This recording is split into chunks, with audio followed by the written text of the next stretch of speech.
नमस्कार मंडळी. आज आपल्यासोबत आहेत ॲग्रोव्हिजनमध्ये SBIचे chief managing officer Shantanu Pendse sir. So आज आपण त्यांना विचारणार आहोत ॲग्रोव्हिजनबद्दल त्यांचे विचार आणि त्यांचे सजेशन्स ऑल्सो. सो सर, आम्हाला तुम्हाला विचारायला आवडेल की तुमचं ॲग्रोव्हिजनबद्दलचं काय मत आहे किंवा तुम्हाला कसं वाटलं ॲग्रोव्हिजन एक्झिबिशन? खरं सांगायचं झालं तर आज मला इथे येऊन अत्यंत आनंद झाला, कारण मी भारतीय स्टेट बँकेचा कृषी विभाग गेले 4 महिन्यापासून बघतो आणि आज इथे नागपुरामध्ये एवढं मोठं आयोजन ॲग्रोव्हिजनतर्फे झालेलं आहे की ज्यामध्ये नुसता शेतकरीच नाही तर एंटायर इकोसिस्टम जी आहे फार्मिंगची ती इथे ॲग्रोव्हिजननी आणलेली आहे.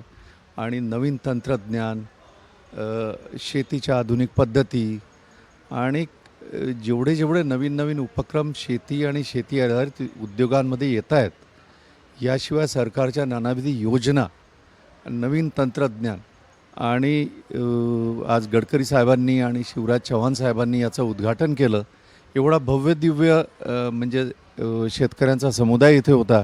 हे बघून असं वाटतं की ॲग्रोव्हिजन उत्कृष्ट काम करतं आहे.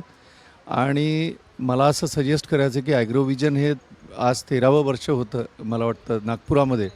परंतु जर तुम्ही ॲग्रोव्हिजन महाराष्ट्रामध्ये आणखीही काही ठिकाणी घेऊन अशा प्रकारे जर कार्यक्रम केले तर त्या भागातल्या शेतकऱ्यांना, शेती आधारित उद्योग आणि खरं सांगायचं झालं तर आपण विदर्भामध्ये किंवा मराठवाडामध्ये किंवा महाराष्ट्रामध्ये काही भाग सोडला महाराष्ट्रात तर बेसिक ॲग्रिकल्चरमध्येच आपण अजूनही गुंतलेलो आहोत.